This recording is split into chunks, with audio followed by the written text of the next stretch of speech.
दोस्तों नमस्कार, स्वागत है आपका यूट्यूब चैनल एबी टेक में।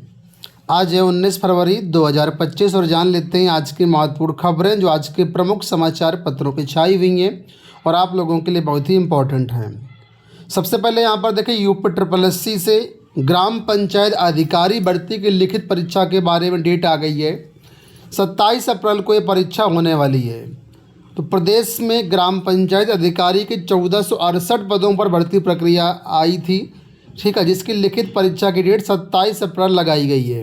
अधीनस्थ सेवा चयन आयोग के परीक्षा नियंत्रक विधान जायसवाल ने बताया कि लिखित परीक्षा सुबह 10 बजे से दोपहर 12 बजे तक कराई जाएगी। इसके लिए प्रवेश पत्र अलग से जारी किए जाएंगे। वहीं दूसरी तरफ सहायक लेखाकार व लेखा परीक्षक और कनिष्ठ विश्लेषक खाद्य की प्रोविजनल उत्तर कुंजी पर आपत्ति दर्ज कराने की तिथि 24 फरवरी निर्धारित की गई है। आयोग के परीक्षा नियंत्रक ने बताया कि इन भर्ती की लिखित परीक्षा 16 फरवरी को हुई और 17 फरवरी को इनकी उत्तर कुंजी जारी कर दी गई। इसी क्रम में आपत्ति दर्ज कराने के निर्देश जारी किए गए हैं। अभ्यर्थी अपना रोल नंबर, पंजीकरण संख्या, जन्मतिथि भर करके आपत्तियाँ दर्ज करा सकते हैं। एक से अधिक आपत्ति दर्ज करा सकते हैं अभ्यर्थी, लेकिन उन्हें प्रति प्रश्न 100 रुपये शुल्क का ऑनलाइन भुगतान जो है करना होगा। कुल मिलाकर के VPO वाले जो अभ्यर्थी हैं अपना तैयारी करते रहें। परीक्षा आपकी 27 अप्रैल को प्रस्तावित की गई है। अभी हाल ही में आपने न्यूज़ सुना होगा कि पुलिस रेडियो ऑपरेटर की भर्ती परीक्षा को रद्द कर दिया गया है। लेकिन यहाँ पर देखिए, आज अपडेट आई है कि हाईकोर्ट ने पुलिस रेडियो ऑपरेटर की भर्ती प्रक्रिया रद्द करने को फैसले को किया निरस्त। इलाहाबाद हाईकोर्ट की लखनऊ पीठ ने यूपी पुलिस रेडियो ऑपरेटर की भर्ती प्रक्रिया को रद्द करने के एकल पीठ के फैसले को निरस्त कर दिया है। एकल पीठ ने कहा था कि पुलिस भर्ती और प्रोन्नति बोर्ड को भर्ती परीक्षाओं की अर्हता मानकों में बदलाव करने का अधिकार नहीं है। केवल शासन स्तर से अर्हता मानकों में बदलाव किया जा सकता है। इसके खिलाफ 4 अभ्यर्थियों ने 2 न्यायाधीशों की खंडपीठ के समक्ष विशेष अपील दाखिल कर एकल पीठ के फैसले को चुनौती दे दी थी। इस पर न्यायमूर्ति AR मसूदी और न्यायमूर्ति सुभाष विद्यार्थी की खंडपीठ ने सुनवाई करी और सिंगल बेंच के फैसले को पलट दिया। यानी कि जो सिंगल बेंच ने कहा था कि भर्ती प्रक्रिया रद्द हो जाएगी, उस फैसले को ही पलट दिया। इससे मतलब भर्ती प्रक्रिया पर कोई प्रभाव नहीं पड़ेगा, वही पुरानी भर्ती प्रक्रिया आगे बढ़ेगी। CBSE बोर्ड साल में 2 बार बोर्ड परीक्षा कराए जाने की तैयारी कर रहा है। इसी के बारे में यहाँ पर अपडेट देखिए हैं कि सत्र 2025-26 से CBSE की 10वीं और 12वीं की परीक्षाएं साल में 2 बार होंगी। छात्रों को तनाव से दूर करने के लिए परीक्षाओं के पैटर्न में बदलाव किया जा रहा है। JEE मेन की तर्ज पर बोर्ड परीक्षा में भी बेस्ट स्कोर के आधार पर रिजल्ट तैयार होगा। केंद्रीय शिक्षा मंत्री धर्मेंद्र प्रधान के समक्ष इस प्रस्ताव का प्रेजेंटेशन दिया गया। 24 फरवरी तक प्रस्तावों को सुझावों के लिए सार्वजनिक किया जाएगा। तो कुल मिलाकर के ये परीक्षा कराने की तैयारी है। इसमें पब्लिक से सुझाव मांगे जाएंगे। अगर आप लोग भी सुझाव देना चाहें तो दे सकते हैं। सुझावों के आधार पर सरकार इस पर फैसला लेगी। वहीं पर UPSC की जो डेट थी आवेदन करने की सिविल सेवा प्रारंभिक परीक्षा के लिए, वो 21 तक बढ़ा दी गई है। 21 फरवरी तक आप लोग सिविल सेवा प्रारंभिक परीक्षा के लिए आवेदन कर सकते हैं।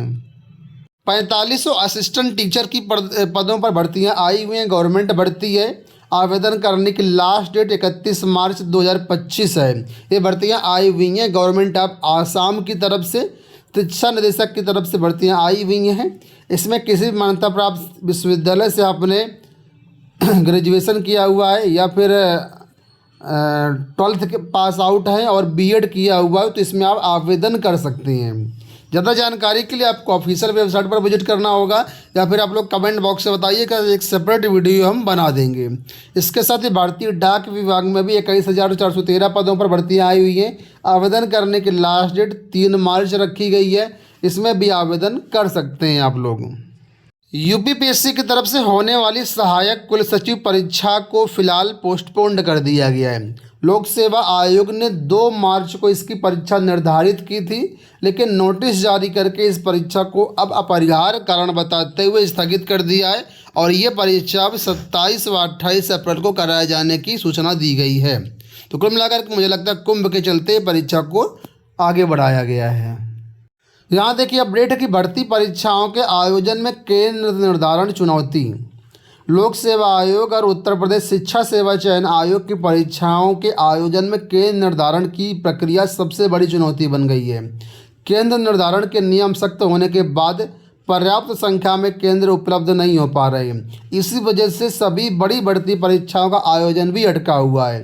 ARO प्रारंभिक परीक्षा 2023 और कांस्टेबल भर्ती परीक्षा में पेपर लीक की घटना के बाद शासन ने केंद्र निर्धारण के नियम सख्त कर दिए। जून 2024 को शासन की ओर से जारी गाइडलाइन के अनुसार निजी शिक्षण संस्थानों को केंद्र बनाने पर रोक लगा दी गई है, जिसके बाद एक दिन में परीक्षा कराने के लिए पर्याप्त संख्या में केंद्र नहीं मिल पा रही हैं। यही वजह से है कि PCS 2024 से ARO 2023 की प्रारंभिक परीक्षा स्थगित करनी पड़ी थी। बाद में विश्वविद्यालयों व महाविद्यालयों को केंद्र बनाया गया तो एक दिन में PCS की प्रारंभिक परीक्षा कराई जा सकी। आयोग को अब ARO प्रारंभिक परीक्षा के लिए सेंटरों की जरूरत है, लेकिन केंद्र निर्धारण की चुनौती के कारण आयोग परीक्षा तिथि घोषित नहीं कर पा रहा है। UPPSC की राजकीय विद्यालयों में LT ग्रेड शिक्षक भर्ती, प्रवक्ता भर्ती के लिए भी परीक्षा करानी है। इनमें अभ्यर्थियों की संख्या काफ़ी ज़्यादा होती है और एक दिन में परीक्षा करा पाना संभव नहीं दिख रहा है, क्योंकि केंद्र निर्धारण की जो गाइडलाइन है उसके अनुसार ही भर्ती परीक्षा करानी पड़ेगी।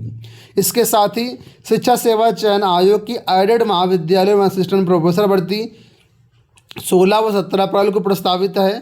साथ ही TGT और PGT की भर्ती, जिसमें 4163 पद है, मई और जून में प्रस्तावित है। ठीक है, तो शिक्षा सेवा चयन आयोग ने जिलाधिकारियों को पत्र भेज करके केंद्रों की सूची मांगी है। केंद्र निर्धारण के बाद आयोग तय कर सकेगा कि परीक्षा कितने दिनों में पूरी कराई जा सकेंगी। तो कुल मिलाकर के सेंटर की अभी फाइनल लिस्ट नहीं आई है, इसी वजह से यहाँ पर डिले हो रहा है और नए नियमों के तहत ही सेंटर कराए जाएंगे। ऐसे में एक दिन में परीक्षा करा पाना बड़ी चुनौती होगी।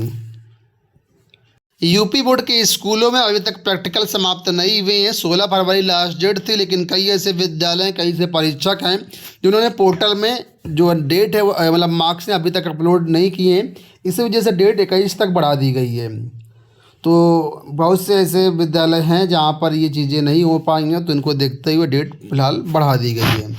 बढ़ते हैं अगली अपडेट की तरफ। तो यहाँ पर देखिए अपडेट है कि 32 जिलों में CM मॉडल कंपोजिट विद्यालय स्वीकृत है।